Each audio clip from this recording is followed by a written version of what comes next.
Hello, everybody. This is Professor MCal again. I put up this video the other day, the Cult of Cybele, Ancient Goddess of the Modern World, but it was brought to my attention that for some reason the PowerPoint wasn't working correctly. So I decided to remake it. So please enjoy this one. This is about the Cult of Cybele, Ancient Goddess in the Modern World. We talk about cults a lot on this channel. We know that the ancient world was made up of different sects, religious groups, cults, etc., and so forth. Fertility cults, we've gone over quite a bit. It's all about fertility in the ancient world. It's all about fertility in the modern world, although we don't have as many issues or struggles when it comes to um, procreation. Maybe we do in a more modern sense. I'm not going to get into that here. Um, but you guys understand what I mean. You guys are very perceptive. So this is the Cult of Cybele, Ancient Goddess of the Modern World. Fertility cults. As I said before, we've discussed at length fertility cults in the ancient world and other presentations. This one focuses on the ancient goddess Cybele. The reason for that is because I believe that the cult of Cybele is more prevalent today than other ancient goddesses. There seems to be a lot of correlations, a lot of parallels between this goddess and certain movements that have been happening in the United States and in the Western world within the last 5 to 10 years, particularly the last couple of years. I think some of this is based in ancient Cybele worship and sacrifice. Here's Cybele on the left, of course, ancient Roman goddess of fertility, one of many, but this one is extremely prevalent. She has the many breasts for feeding offspring. She has the what looks to be a deer or some kind of gargoyle demon type thing, right, on her dress here. This has probably got something to do with Diana, goddess of the hunt, um, maybe that's not the right word. Um, Being married to this goddess as well. I'm not sure exactly what these are. Maybe somebody can enlighten me on that. She's got the moon rising around her head, etc., and so forth, and the angels surrounding her. She has the crest of the moon on her chest here, above her many breasts. Cybele was an ancient Phrygian mother of the gods, a primal nature goddess worshipped with orgiastic rites in the mountains of central and western Anatolia. That is modern day Turkey. Here's a link here to where I got this image or not the image, but the information that I have here, a little paragraph. What's very interesting is I was in a town in upstate New York a few years ago, Kingston. Maybe it was Ulster. I think it was Kingston, and there was a giant 2-story mural of this goddess in Kingston. It was very clearly her. Cannot mistake it. So I told you that these people that do this stuff, they like to leave symbols or patterns around to show you where their power lay. And I was definitely surrounded by that when I was up there. Phrygians were a civilizational development in Anatolia, that's Turkey. Cybele comes from a long lineage of other sacrificial deities based around the sun and the moon. It's all about the sun and the moon. If you investigate modern religion, ancient religion, mysticism, etc., and so forth, you will find that they are all heliocentric. Islam seems to be much more moon based, Judaism as well. But you're going to find the sun really at the center of just about all of this stuff. Cybele is the goddess of the moon. So the moon and the sun, together are married. They play off of each other.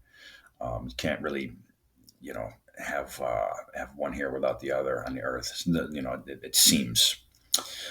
So Cybele is a representation of the moon and of the divine feminine as worshipped in the ancient world. The divine feminine is worshipped in the modern world as well.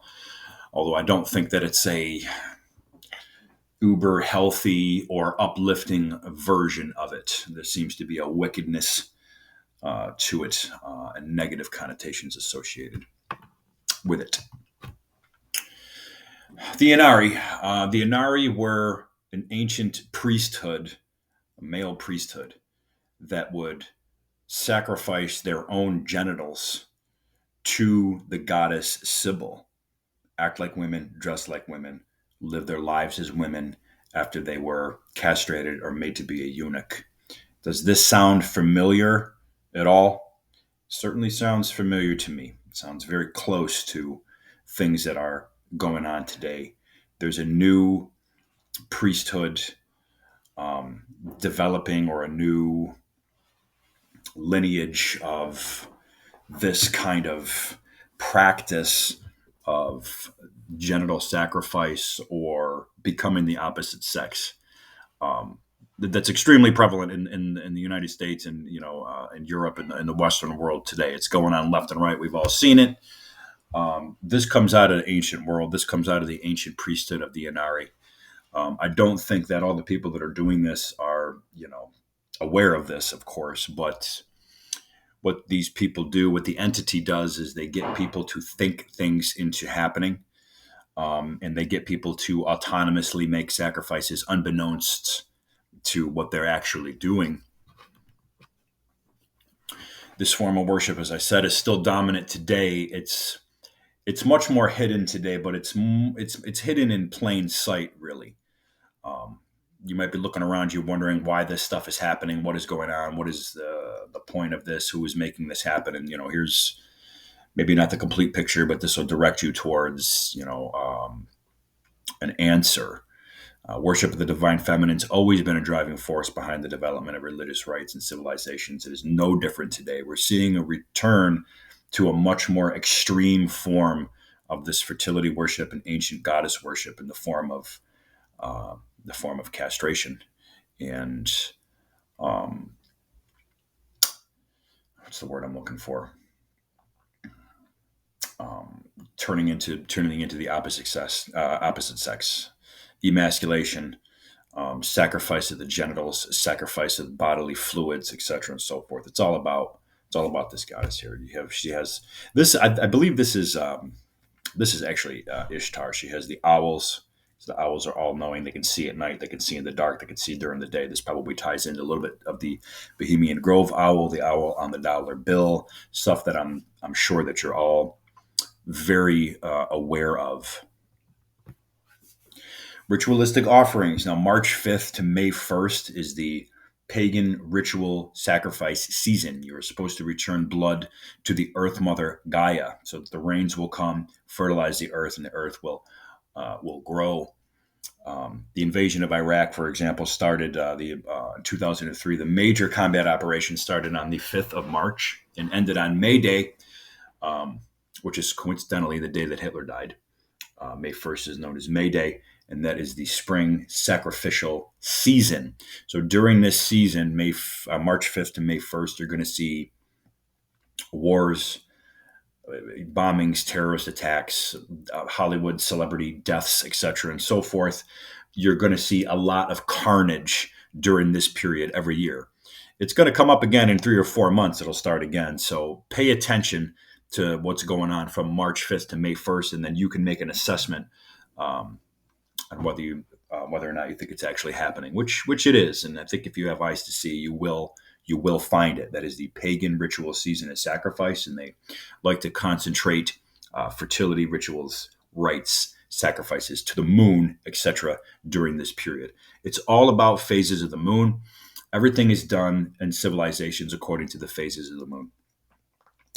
I think that I'm not going to make a lot of comments on this here because it's just not really the forum for it. And in presenting this information, I try to stay as neutral as possible because I am a historian and a researcher and a religious studies scholar type, and this information needs to be presented without any bias as much as possible.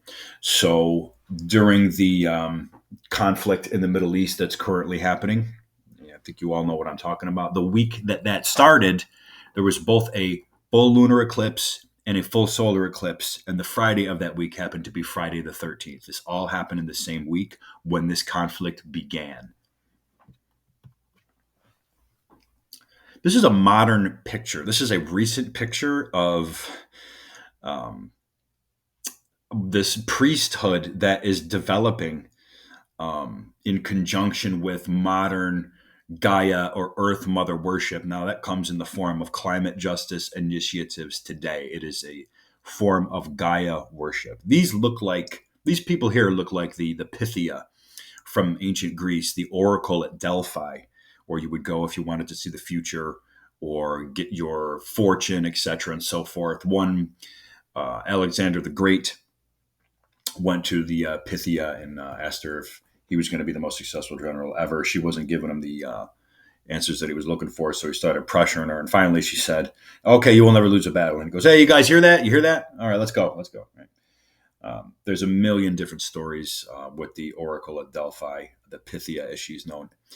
As a matter of fact, I'm kind of regretting not putting in a photograph of the Pythia now that I'm thinking about it in this presentation, because if you go and look up, just go look up the Pythia ancient Greece painting, something like that, and you will find a picture of the Pythia all dressed in red with makeup sitting over the fissure or the crack in the earth that these gases would be expelled from. And she would inhale the gases and she would give you your fortune. These priestesses here look just like the Pythia. I think maybe I'll make the video thumbnail the Pythia. I really am regretting that I didn't put a picture of the Pythia in there. It just didn't occur to me until now. But please look that up on your own time and compare it to this image here. Past and present linkage. We always try to talk about this a little bit. To reiterate, the modern world rests squarely on the shoulders of the ancient past. That's Jordan Maxwell. Many of you will know who Jordan is. I'm absolutely sure of it. If you don't, you got to look this guy up right away. I mean, this guy's a treasure trove of esoteric occult information. He's been at it since the 70s. He's still alive and doing stuff. I mean, he's really rocking when it comes to this kind of stuff. I suggest his books, watching his documentaries, etc., and so forth. You will get a lot out of it. I'm going to keep this one brief today. What did you get out of this one? What else might you like to see? I am working on a Saturn Cult Part 2. I'm working on a couple of other ones that I think I'm going to have to put up on my Patreon as well. Did I miss anything vital that you want to add? I also want to mention that I am developing a book, Origins of the Occult Elite. It's taken quite a while, last couple of years. I've worked on it, chipped away at it, but it's actually becoming a reality now. So I'm just letting you all know that a book is forthcoming. And I also have a song that I made up on the YouTube as well. The name of the band is Saturnalia. The name of the song is Paper Hearts. I did that all by myself, all the music and vocals. My engineer was Mookie at Mookie's Tarot Zone. Please listen to the song, check it out, share it on your Facebook or something like that. It would be a big help to me. I appreciate that. I'm going to get you some more information on the book. If you're interested, please just give me a shout. Appreciate it. Thanks for watching this. I'll see you all again soon.